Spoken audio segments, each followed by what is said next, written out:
Hello everyone and welcome to Epcot. I mentioned in one of my last videos that I had never really explored the China Pavilion, and that kind of got me thinking that I need to spend more time in all the pavilions. So today we're gonna have a little bit of a World Showcase showdown. I'm gonna visit all of the pavilions, see what all they have to offer, and maybe rank them in order of my favorite. I know it's a little bit divisive, everybody's got their own favorites, but I'm gonna take you through all of them, and let's decide which one is our favorite here today.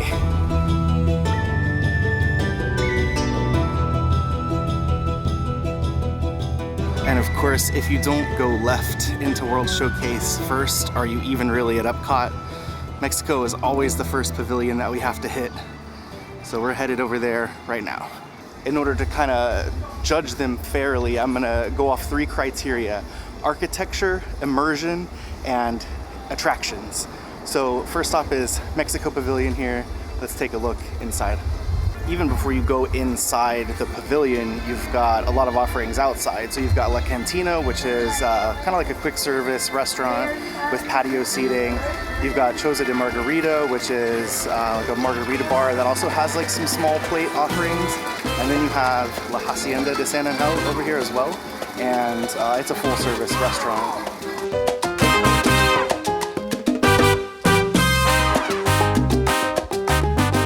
Before we even get into the main area of the pavilion, you're greeted by this enormous atrium, which has a lot of different displays in it. These windows behind me house some cultural items and descriptions of what they all are and what they mean.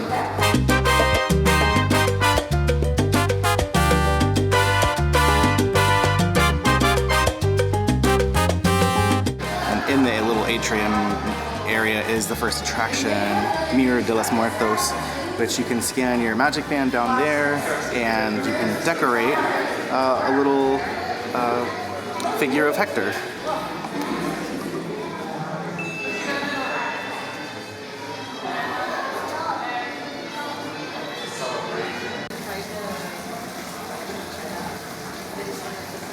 Even the touches to the architecture on the inside are beautiful. There's this little street with little shops and houses, apartments. It feels like you're in the middle of, a little street square at a little market.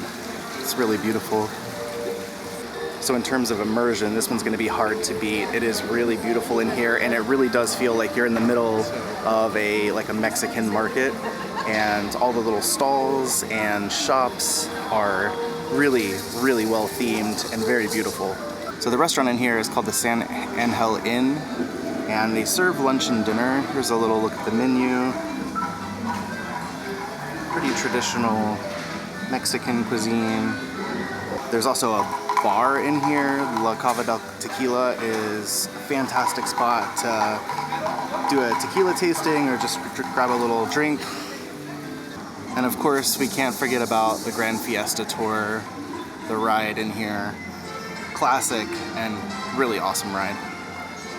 So let's talk about the immersion and the attractions. The immersion really can't be beat in here. Like I said, it really feels like you're in the middle of this Mexican market. Very authentic. The music playing overhead, even the smells coming from the restaurant add to that, and I love it in here. It's a really great pavilion.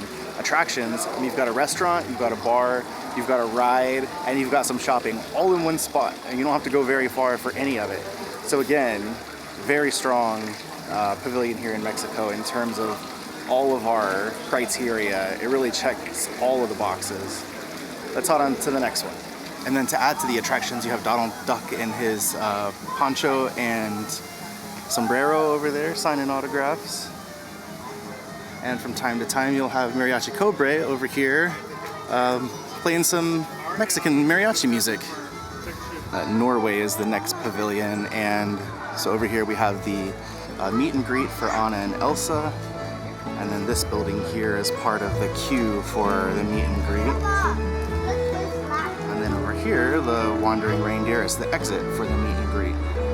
And this is more of an outdoor pavilion, where Mexico's an indoor pavilion, but it's no less beautiful.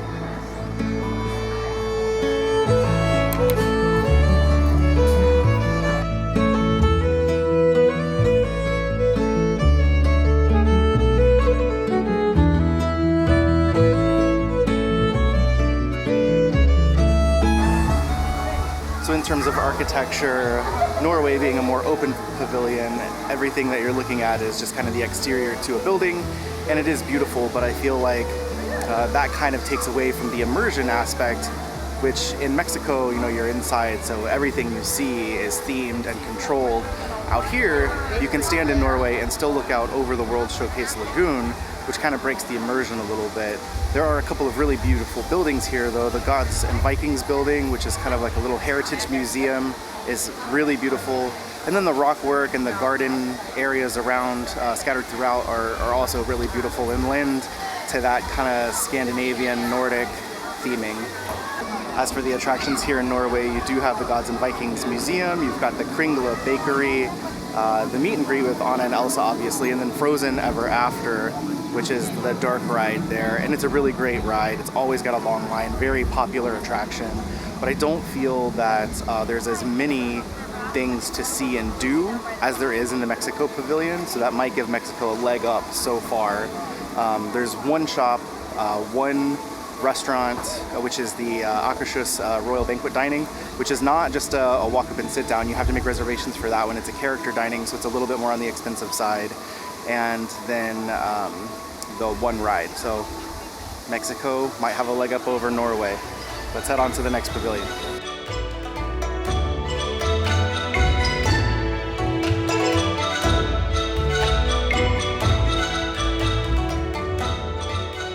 China is our next pavilion, and in terms of architecture, this is one of the most beautiful pavilions here. It's very large, it's a very deep pavilion, and there's a bunch of different buildings in here, and even like the structure of this archway behind me really lends to the immersion and the authenticity of this pavilion.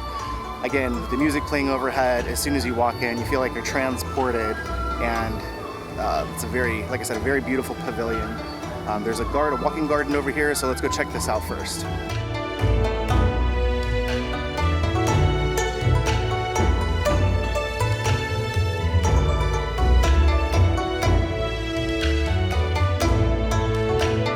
This bamboo garden in the China Pavilion is really a great little escape from most of the crowds. Not a whole lot of people walk through here, which is really nice, and kind of adds to that sense of immersion also, like you're in your own little private garden somewhere in China. And there are beautiful touches throughout. Even the carvings on these posts here outside of the Circle Vision Theater are really beautiful and ornate, and again, just lend to that authenticity and immersion.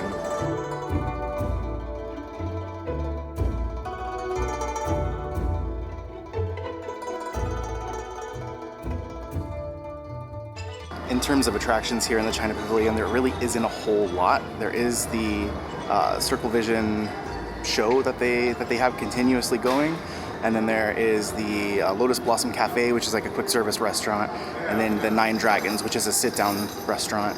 And other than that, there's one shop. It's a very large shop, and then there's one kind of smaller shop out front of the pavilion that also has some different wares, but attractions, it's a little bit lacking. And you know, compared to the other pavilions that we've been in so far, the food offerings might be a little bit lacking also.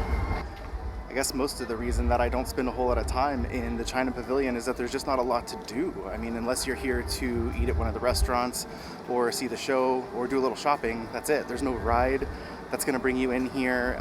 From time to time, they'll have some live performances kind of out front, but that's really about it. So as beautiful as it is, and as immersive as I think the buildings themselves are, in terms of attractions, I think this is probably the weakest pavilion that we've seen so far.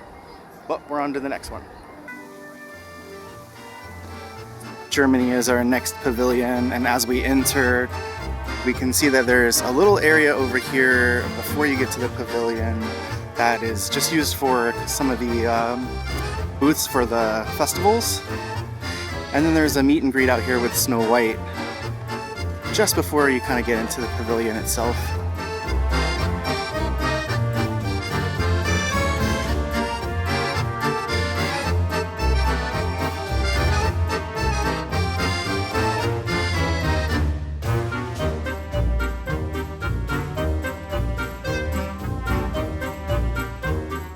Here in Germany, Again, beautiful architecture, but not much else. There's some shopping, and you've got the beer garden restaurant, which is like a buffet style, family style restaurant. And the one thing that they do have is a year-round Christmas shop, which is kind of nice if you're in there and want to get a unique ornament or gift. They've always got that shop open. But in Germany, there's not even a show like there was in China. So no ride, no show, which leaves the attractions lacking quite a bit there.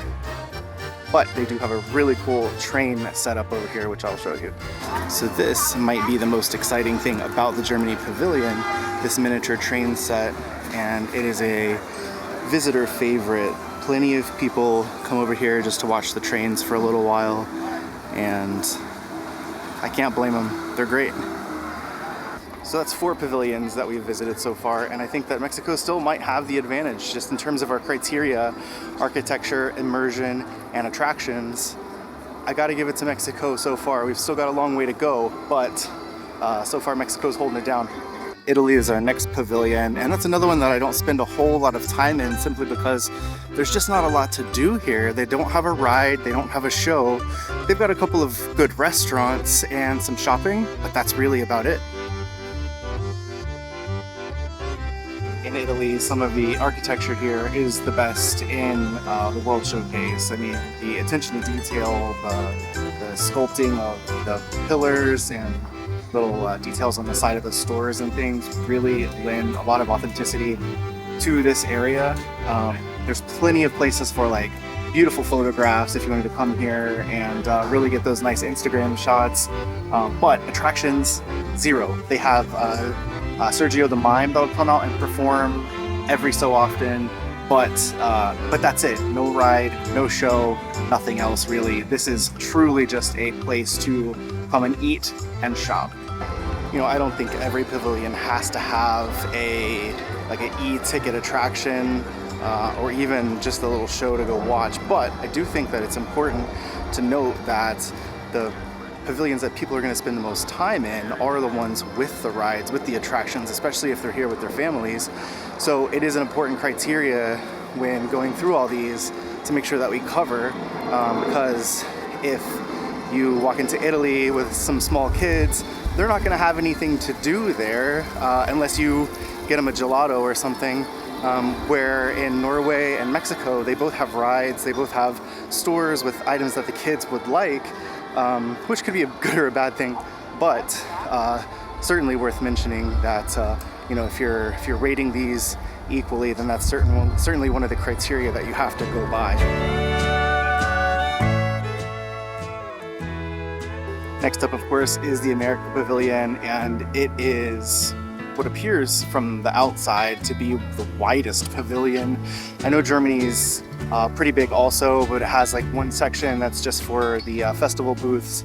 But in terms of just the facade of the America building, it is enormous. Inside the main building is where the show, The American Adventure, is, and they also have an a cappella group, the Voices of Liberty, that perform in here from time to time as well.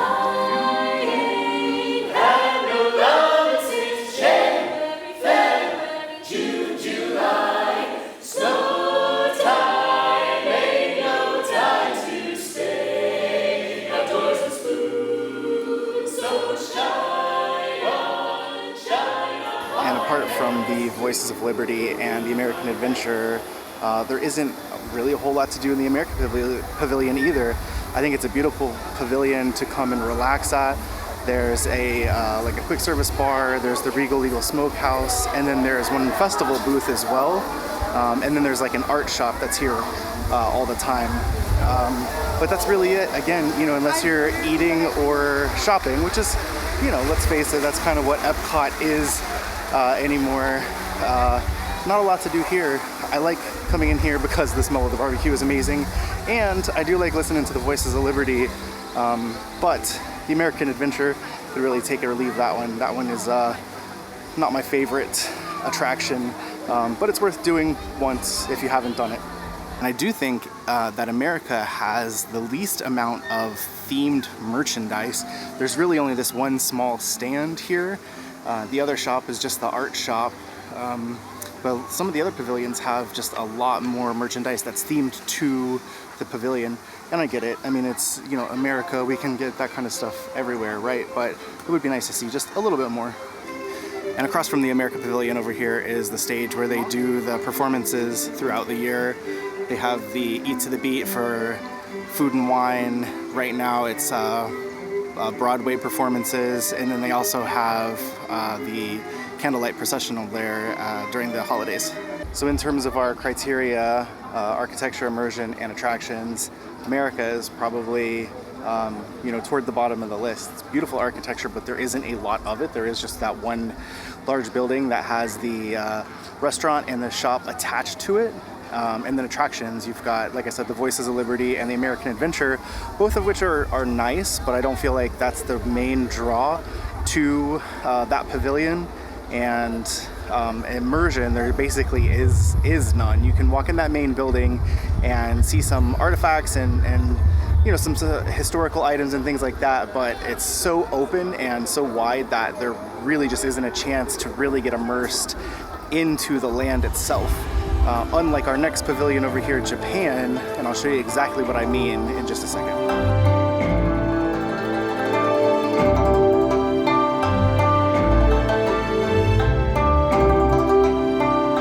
The moment that you turn the corner into Japan, you are completely immersed. There are enormous buildings that block pretty much all of your sight lines, and there's a couple of little gardens that really add to the immersion and the theming. Really beautiful.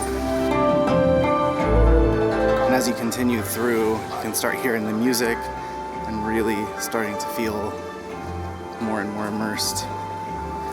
And then once you get to this little bridge here, I feel like everything around you is just Japan.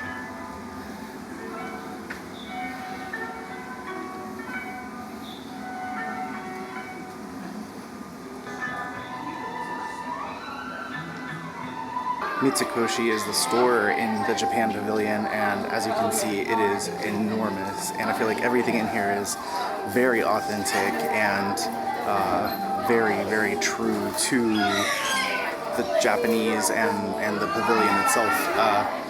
Really unique stuff in here, and you know, I feel like it's probably the most authentic store in all of World Showcase.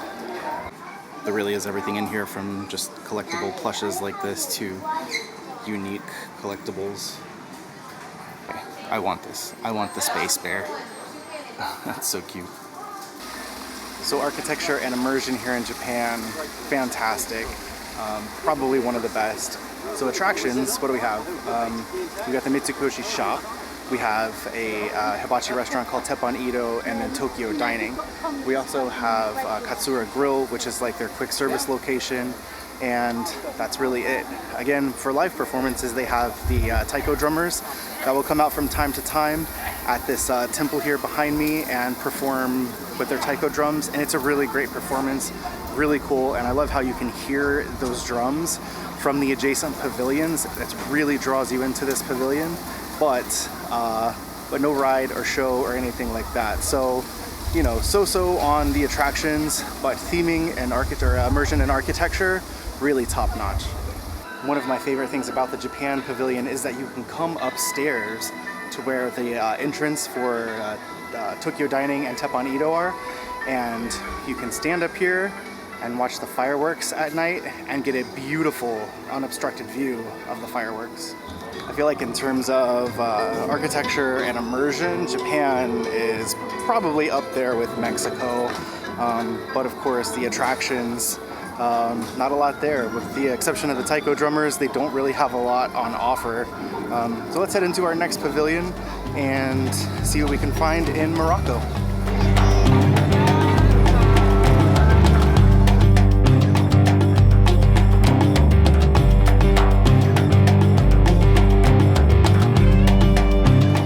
In terms of immersion, Morocco might have all the other pavilions beat.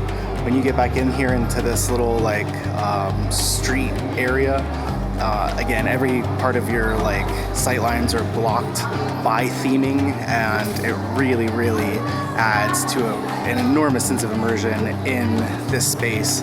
And especially when there's not a whole lot of people crowded back here, you can kind of spend some time back here just taking a look at all the architecture and the beautiful like tiles that they have, the mosaics. Really awesome back here.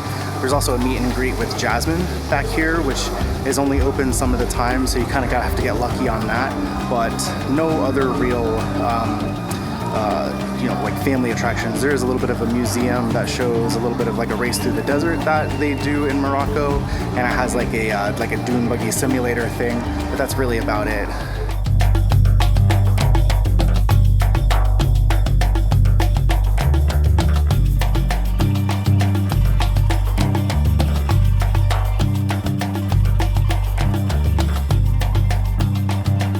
In terms of architecture and immersion, I'm gonna give the win to Morocco.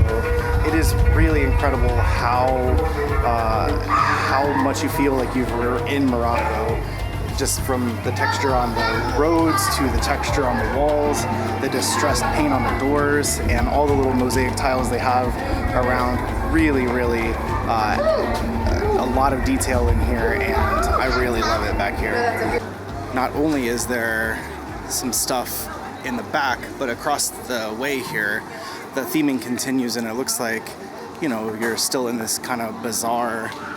There's some shops over here. There's a little snack, quick service thing.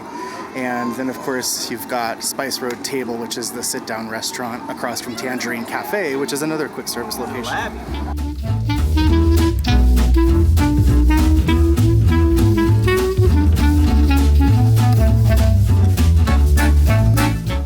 If there's going to be a pavilion that's going to rival Mexico for all three of our categories, I think it's going to be here in France. The architecture is beautiful, and immersion, again, once you kind of get back into the pavilion, there's just so much to see.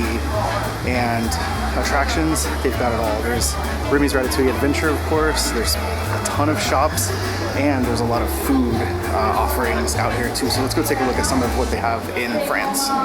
And does it get more immersive than that? Such a beautiful area back here.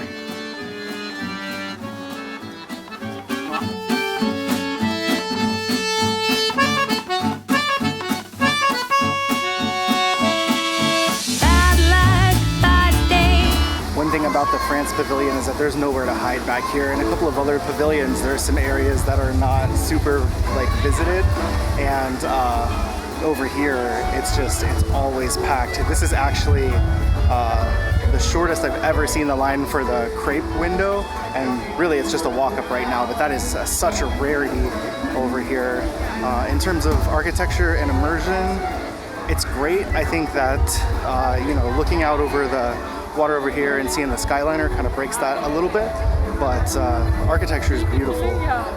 I really do love the street that's lined with the trees here. It really makes it feel, you know, like a real street in France somewhere. It's really beautiful. In addition to Remy's Ratatouille Adventure and the sing-along, Beauty and the Beast sing-along, there's a meet and greet pavilion over here where you can sometimes find Aurora meeting guests. There's a fancy perfume shop over there that I'm not going to walk into because I don't want to break anything.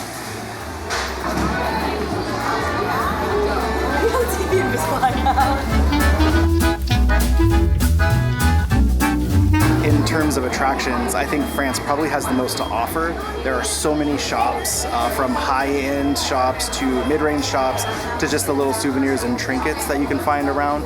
None of it feels particularly authentic, but there is a ton of stuff here. There's also two restaurants, Monsieur Paul, which is one of the higher-end restaurants on Disney property. There's Chefs de France. There's the patisserie that always serves really good fresh-baked pastries and sandwiches. There's also the crepe shop, which is, you know, kind of a hybrid like sit-down restaurant. It's got a window out front that you can also order from. And then there's Remy's Ratatouille Adventure and the Beauty and the Beast sing-along. So a ton of stuff here to bring people into the France Pavilion.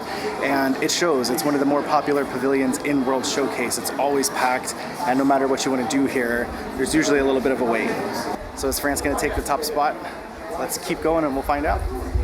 As we make our way over to the UK Pavilion, which is the next and next to last pavilion that we have to explore, I feel like we've learned a lot of stuff today that I didn't quite know before, and been a couple places that I hadn't been before. I don't know that I've actually ever walked in the old the Gods and Vikings building over there in Norway, and it's really nice, to know that no matter how many times you come here, you can always find something new to see and do and explore in these parks. Really awesome. As we enter the UK Pavilion, we're greeted with this beautiful kind of English cottage and English garden. Really beautiful architecture. And hopefully they still have the Mary Poppins attraction and expansion planned for this area. I would really love to actually see that come through. This little area in the back of the UK Pavilion is one of my favorite spots in all of Epcot because it's so quiet. Unless they have some performances going on. From time to time they'll have a little band on the stage over here and it can get really loud back here. But I love this area back here because there's usually not a lot of people back here and it's nice and quiet. There's this great little hedge maze, and there's the stage that the bands will play on from time to time. And no matter how crowded the rest of the park is, this area is usually pretty calm and quiet. In the UK Pavilion, I do think that the architecture is very beautiful, and it's immersive, but not to the point of, say, like France or Morocco or Mexico. I'm going to give this one kind of a middle of the road on those two, the architecture and the immersion. I think that it's nice, but because it's so open and it doesn't really wall you in, it's hard to get super immersed in this pavilion. And in terms of attractions, there's really nothing here. There's on occasion, and it's not out, I haven't seen her out today, but on occasion Alice from Alice in Wonderland is out here, and that's really it. There's no show, there's no ride, and no live performances that happen regularly. There are some for some of the festivals on that little stage back there, but that's really it. However, the shopping, I do feel is probably, there's probably more shopping here than some of the other pavilions, and what they have here is a lot more authentic. You can definitely get some traditional like British candies and treats, and there's a whole tea shop that you can go in and get any flavor of tea you desire.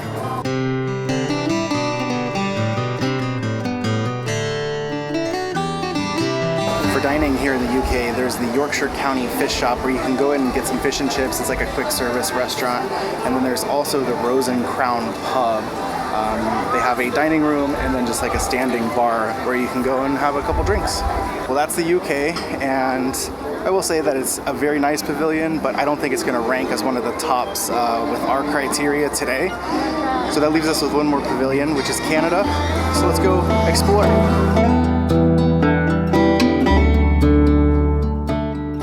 Canada might have the most epic architecture of any of the pavilions. Everything is so big because it feels like you're in the mountains, and there's this waterfall over here. There's a beautiful lush garden, and it's really amazing. On the architecture front though, I don't know that it's the most unique. It certainly is beautiful and appealing, but I don't think that it's anything super special, like I said, in Morocco or even like France, where you can kind of get tucked into it and really feel like you're transported. This really just feels like you are, in a theme park, on a set somewhere, something like that.